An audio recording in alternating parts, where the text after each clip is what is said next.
In this world, there are untold stories and experiences many fear to face. But here, we reveal them to you. If you're a fan of mystery, horror, and the kind of stories that keep you up at night, then subscribe to the channel and turn on notifications. Because what's coming is darker than you could ever imagine. I once met this dude named Matt when I was out with friends at a bar one summer. I was out with a big group, and Matt and I made friends at the bar vibing over the Cubs game that was on. My group kind of dispersed away from me as I spoke with Matt, so it wasn't like Matt really spoke to any of my friends. We ended up exchanging Instagrams, and he had a decent amount of followers on Instagram, and his pictures made him seem like a normal 20-some-year-old dude who likes to go out, travel, and stay active. After we exchanged info, I went to go find my group. Honestly, whenever you bro out with another guy while you're at a bar, the odds of ever actually contacting each other again after exchanging info are slim to none. You always act like you'll hit them up, but come the next day when you're sober, you just have no interest. Well, the next day, which was a Saturday, I went out to another bar/rest with my friends. This was an outdoor spot on the water. It was for my friend Tyler's birthday. I put something on my Instagram story as we all sang at the bar for him. After about an hour, we were done with dinner and just hanging around the outside section of the bar when I got a tap on my shoulder. I turned around and it was Matt. He dabbed me up with a smile and said this was his favorite Saturday night spot. I introduced Matt more officially to my friends this time, saying, "You guys remember Matt?" Even if they hadn't really spoken to him, they did see him the night before. Well, as the night went on, Matt kind of hung around for a while, and it was fine because everyone was drunk, including him, and everyone was just having a good time. The next time I saw Matt was when he invited me golfing on a hot day. Honestly, I suck at golfing, but it's something I want to get better at. So when he invited me early one Sunday morning, I went. I think it was literally the following weekend after I saw him last. It was just him and I going. I tried to get a couple of my friends to go, but they were too hungover and said it was too early. Matt and I just vibed playing golf. I think it was only 9 holes. It took us like 2 hours. Afterwards, we got food, and then I went home to relax before work the next day. I saw Matt one more time out after that before he invited me on a hiking trip with him to Arizona. Honestly, Arizona and the Grand Canyon were always on my bucket list. I just checked the dates with work and confirmed I was able to go first, and I was an immediate yes. I asked Tyler and a couple of other friends to come with, but they were heavy-nosed. They said they couldn't get the time off work and needed to save money. The typical responses from any of my friends when I try to get them on a trip. I asked Matt if any of his boys were going, and he said nah, he was going solo doo. I actually hadn't met any of Matt's friends yet. His Instagram painted him as this super popular guy though, so I didn't find it weird. We flew out on August 15th, and our return flights to Chicago were August 18th. We landed at night. Matt rented a car for the weekend, and on the way to the Airbnb, we stopped for food and alcohol. By the time we got to the Airbnb, it was late. We had a couple of beers when we got there, and I could tell that Matt was down to stay up longer. But I was admittedly shot and wanted to go to sleep. The next morning, Matt woke me up early. It was a sunny, gorgeous day, and we drove straight to the Grand Canyon. I had no idea just how massive it truly was or how many individual trail options there were. We hiked the Bright Angel. I think I didn't realize how out of shape I was until that day. Matt was perfectly fine, laughing and telling me to keep up while I was dripping in sweat and out of breath. We took numerous breaks, which we used to take 1,000,000 amazing pictures. It was beautiful. Eventually, we got back to the car. We had been hiking for over 2 to 3 hours, and I needed food. We stopped by a deli on the way back. It was a long drive back to Phoenix, and when we got there, we took a midday nap. And then after that, we explored around Phoenix.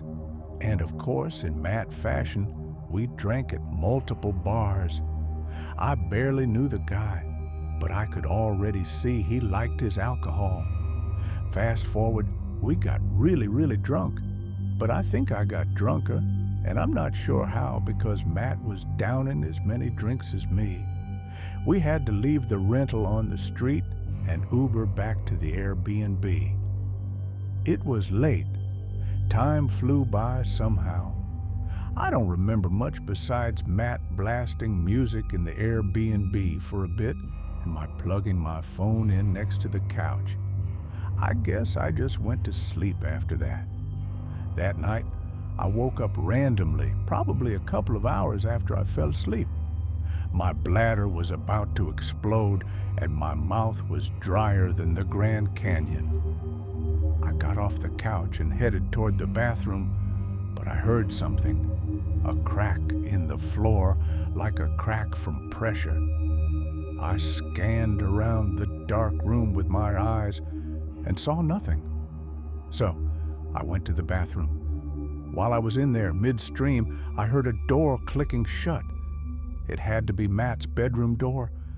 When I finished peeing, I went to try Matt's door, but it was locked. I knocked on the door, but there was no answer. Whatever. I went back to the couch and fell back asleep pretty easily. The next morning, I woke up at like 8 a.m., head throbbing. The first thing I noticed was my phone. It was in a weird position.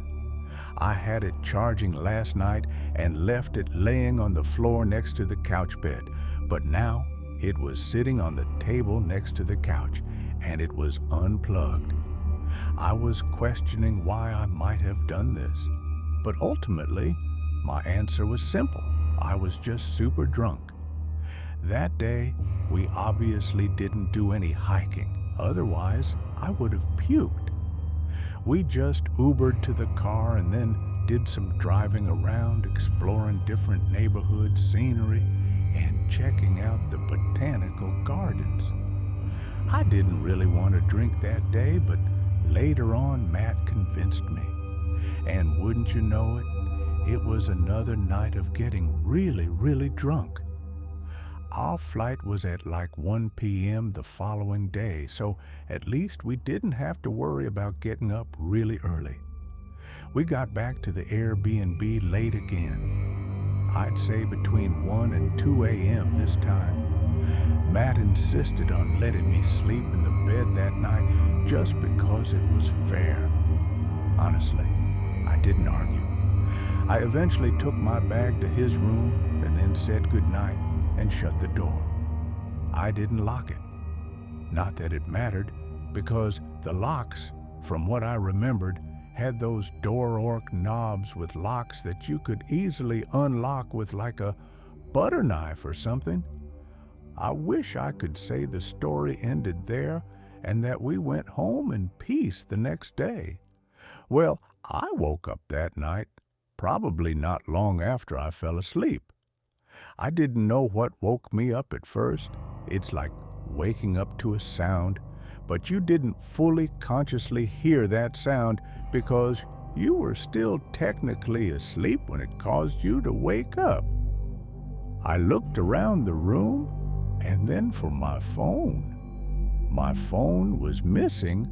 I had it plugged in next to the bed, and had the phone on the bed next to me. But now the cord was just dangling from the outlet to the ground with no phone. How could this happen again? I looked on one side of the bed on the floor and then the other, and I jumped up and screamed at the top of my lungs when I saw Matt laying face down, sprawled out on that side of the bed on the floor. He looked up, looking like he'd just woken up from a deep sleep. I shouted, "What are you doing?" He looked around the room, acting confused, like he didn't know how he got there. He stood up and said that he must have been so blacked out that he just walked in here to go to bed, but then remembered I was in the bed and he crashed on the floor. But that didn't make sense because he was on the side of the bed further from the door. I then accused him of taking my phone, and he played dumb. He said I should check under the bed. Maybe it fell. Then he got on his knees, looked under the bed, and instantly said, "Bro, here it is." And he pulled it out from under the bed. I looked at him, and I genuinely felt like I was staring at a different person now. Who was this guy? Did he really try getting into my phone twice? I told him I'll just go back to the couch, but he insisted he would, and then he left the room. You bet your ass I locked the door this time.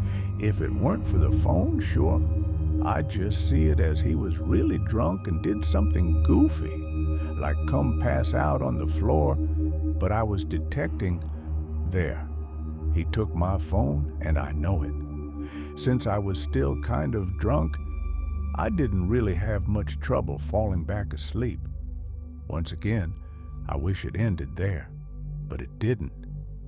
I woke up one more time that night, and this time I quickly realized why. At the foot of my bed was Matt standing there, but all I could really see was his silhouette. For some reason, I didn't jump or scream this time. He sat down on the bed and started rubbing my foot, and that's when I screamed at him to get out. He wouldn't move, so I had to physically push him off the bed and out the bedroom door. I started packing my clothes into my bag and then quickly packed all my toiletries and whatever else I packed. He didn't say a word. He sat upright on the couch, watching me like a creepy NPC the entire time. It was the most unsettling part. I called an Uber to the airport. I wasn't staying there another minute. He didn't try to stop me. I got to the airport just as the sun was starting to rise, and as hard as I tried to sleep, I couldn't. My mind was just racing. I waited there the entire time for the flight. I paid like $35 to change my seat so I wouldn't be next to Matt. I looked out the window the entire time the plane was boarding so I wouldn't have to make eye contact with him. I didn't tell any of my friends until later that day. I just needed time to process and digest everything. A couple of my friends said, "See, I told you he was weird," and pointed out that both times we ran into him, he was alone. It got me also thinking that the only reason he ran into me at the outdoor bar was because he saw my Instagram story and probably came there. Actual stalker behavior. I blocked his number and Instagram. But before doing so, I went to one of his older Instagram posts where he was with friends. No one was tagged in the picture, but I looked at the comments, and there was one comment from a guy who looked like he was in the picture. I saw that Matt wasn't even following him or vice versa. I took it upon myself to DM the guy asking if he was still friends with Matt. The guy responded back within 10 minutes saying this, "Nah, guy's a freak. Run away." From there, he told me about his own experience along with the other guys who used to be friends with him who all had to cut him off. The guy untagged himself from Matt's photo, but he said he can't forcibly get him to take down the picture. He wasn't surprised at all when I told him what had happened in Arizona, and the guy's response was, "Guy should be in jail." It's crazy that I thought Matt was just a normal dude who was looking for a bro, but he ended up being a potentially dangerous predator. I still just want to know what he was trying to access on my phone. Music. This happened last summer around mid-July. I was home from college for a few weeks, and I was just trying to enjoy the break before my next semester started. My name's Kyle, and I live in Maryland. I had been talking with my two closest friends, Jason and Marcus, about doing something together. Just the three of us like we used to back in high school. We all go to different colleges now, so it's rare that we get time like this. We ended up planning a weekend beach trip to Ocean City. Jason's family owns a small beach house there that they don't use much, and he got permission for us to stay there for a few days. It was nothing fancy, just a 2-bedroom place a couple blocks off the sand, but it was perfect for what we needed. Just time to relax, party a bit, and catch up. We drove down on a Friday afternoon. The weather was hot, upper 80s, with that heavy, humid air that sticks to your skin. It smelled like sunscreen and salt water the second we got into town.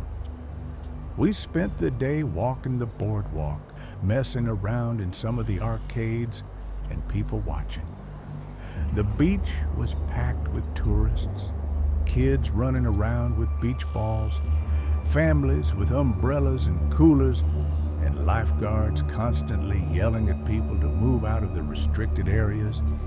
Everything felt normal. It was just a fun summer day. Later, we went back to the house, grilled burgers, had a few drinks, and started playing drinking games. By midnight, we were drunk and bored, and someone, maybe Marcus, suggested we go back to the beach. There's something weirdly appealing about being near the ocean at night. The beach is almost completely empty. The air cools down, and there's just something peaceful about it. We didn't bring much with us, just some hoodies in case we get cold, our phones, and a flashlight Jason grabbed from the kitchen drawer.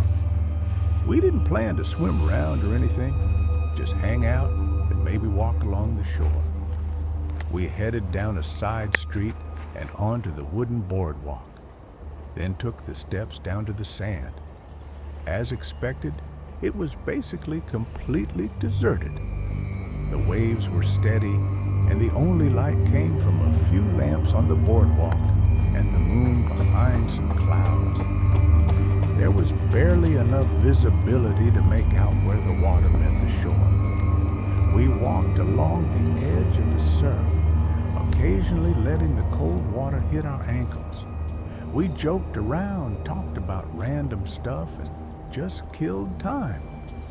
After a while, we stopped near one of the lifeguard towers, those wooden ones they take down at night, and we just laid in the sand looking up at the sky.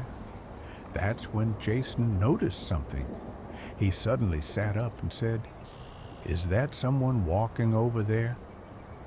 We all sat up and looked in the direction he was pointing. At first, I didn't see anything. It just looked like a dark blur near the shoreline. But then, yeah, I saw it. A figure.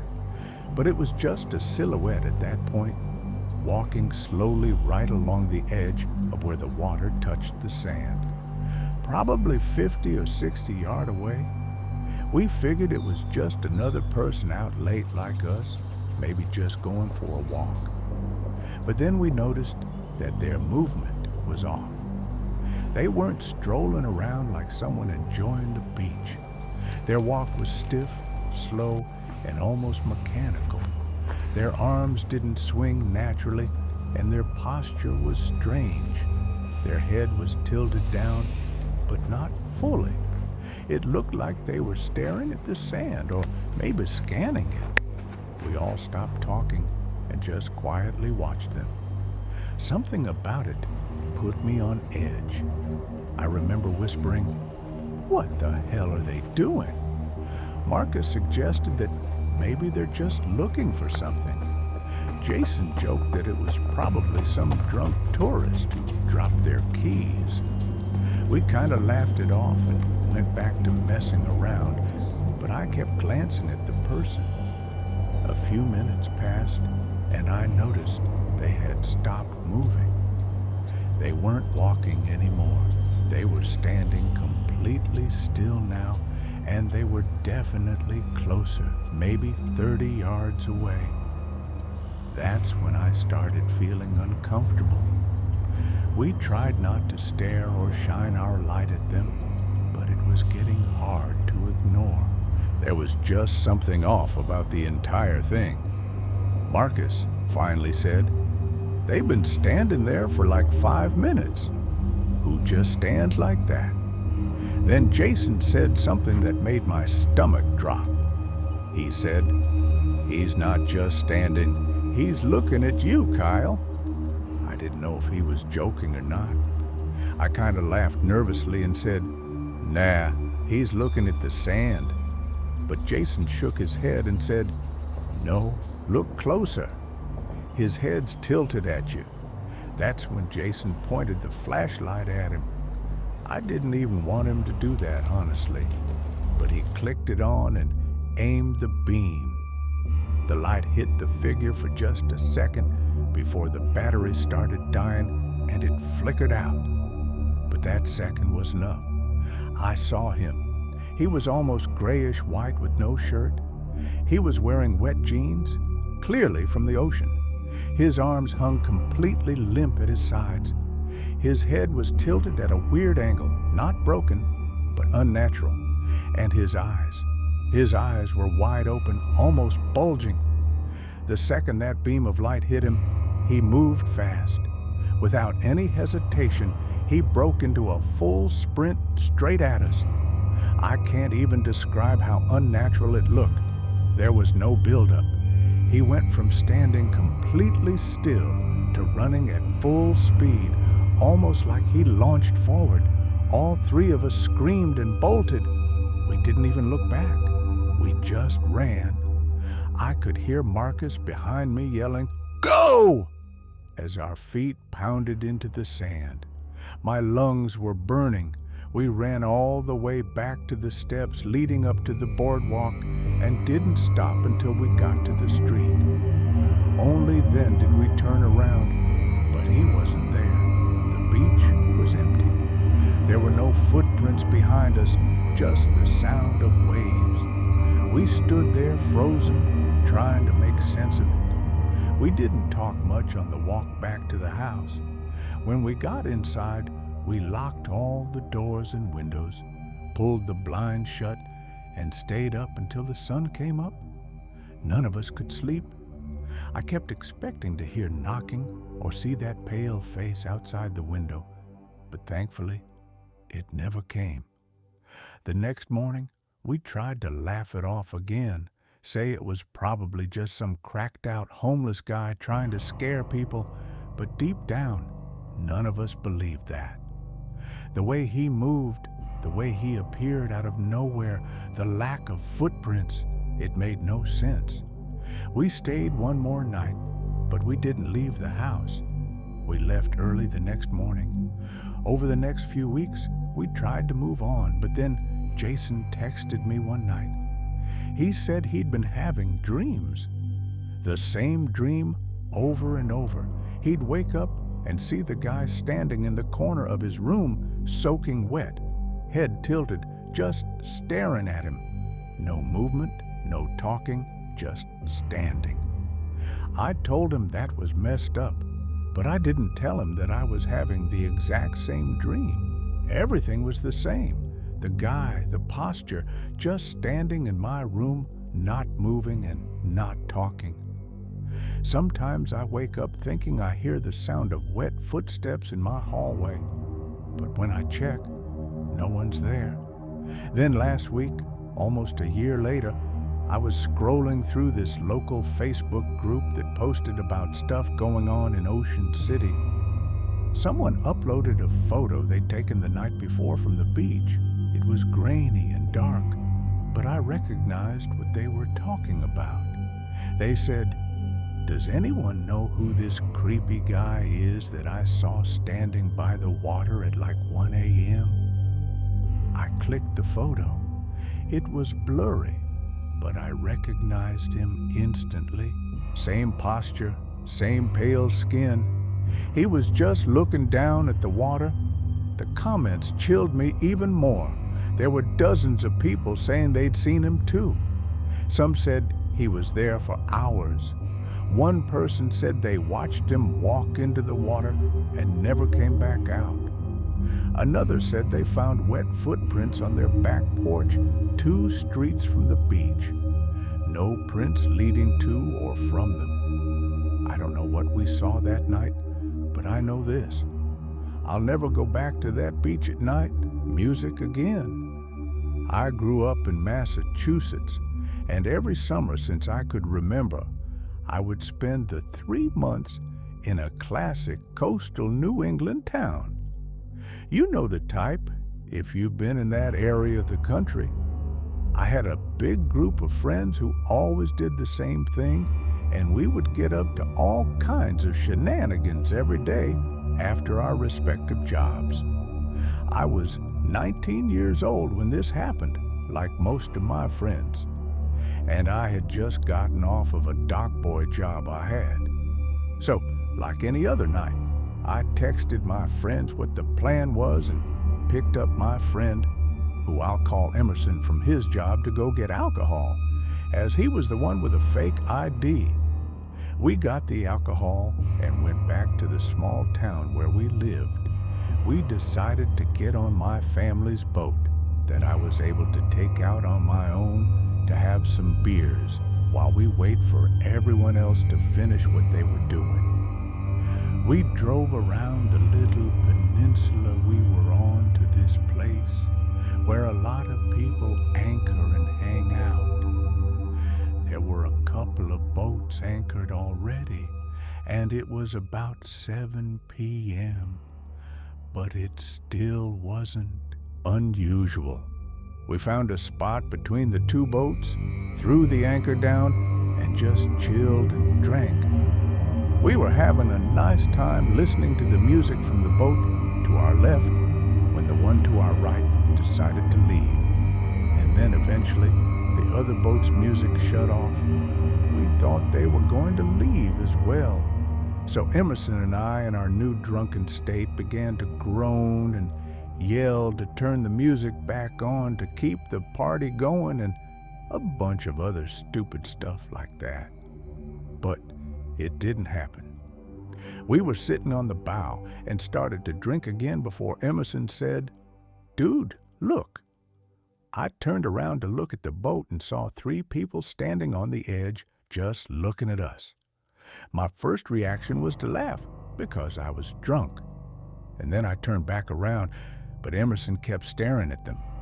Now, admittedly, I don't have a great sense of danger. I tend to be optimistic and lighthearted about most things, but Emerson was obviously uncomfortable. I told him not to worry about it. They were probably just trying to get a better look or something, but he kept looking with an uncomfortable look on his face, which I didn't get at the time. At this point, it's pretty dark. Nothing illuminating the area but the lights from their boat. And therefore, you couldn't really see who it was, just the silhouettes of these people. After a couple of minutes trying to get Emerson to snap out of it, I turned back around and saw they were in the same position staring at us. I thought it was a joke. So I got the megaphone from the compartment over the steering wheel and said, 20 to watch, fellas.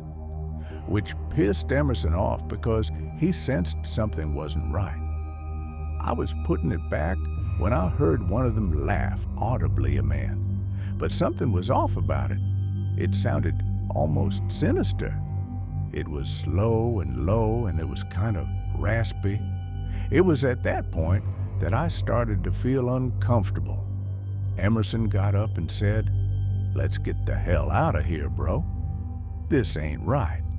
But I responded that it was fine. Right after that, we heard 2 splashes in the water from their direction and saw that only one silhouette remained on the boat. That made Emerson immediately start pulling the anchor up as I was laughing at the situation and at him, which, looking back now, was unbelievably stupid. He tried telling me to turn the engine on while I was laughing my ass off. Watching him pull the anchor up as I was trying to drink my beer. In fact, I was laughing so much that I didn't notice the sound of the 2 people swimming near our boat. Emerson paused and looked at me with the anchor in his hands, which made me pause too. We couldn't see into the water as it was dark and the lights were off with the boat. I called out, "Hello," and got nothing. Even the sound of the splashing water stopped. Right after that, I simultaneously heard Emerson yell, "Oh!" and a sudden splash of water behind me before I turned and saw someone trying to climb onto the back of our boat. I freaked the bear out, and while turning the key, I saw a hand grab the railing on the side of our boat near Emerson, who was yelling and holding the anchor up, ready to fight. I finally turned the boat on and instinctively gunned it forward, smashing into the sandbar that was right in front of us. I put it in reverse and drove backwards as fast as possible until we were out of the little bay and back into more open water. I threw it back in neutral, and Emerson and I just looked at each other before he started giving me the "I told you so, and you're a dumbass." I fully agreed and said we should go back, at which he agreed. In hindsight, we should have hightailed it back to the boat docks near my house, but for some reason, we decided to pick up everything that was thrown around during our escape.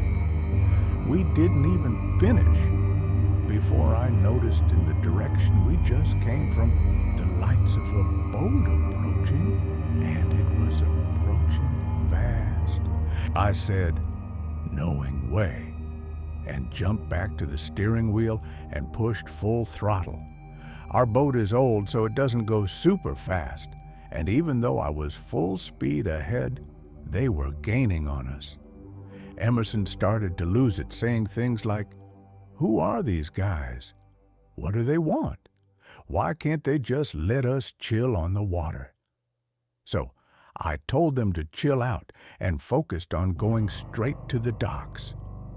After about 5 minutes, the docks were in sight, but the boat behind us was so close that we could see the bow itself going up and down with the waves. I honestly didn't know what to do.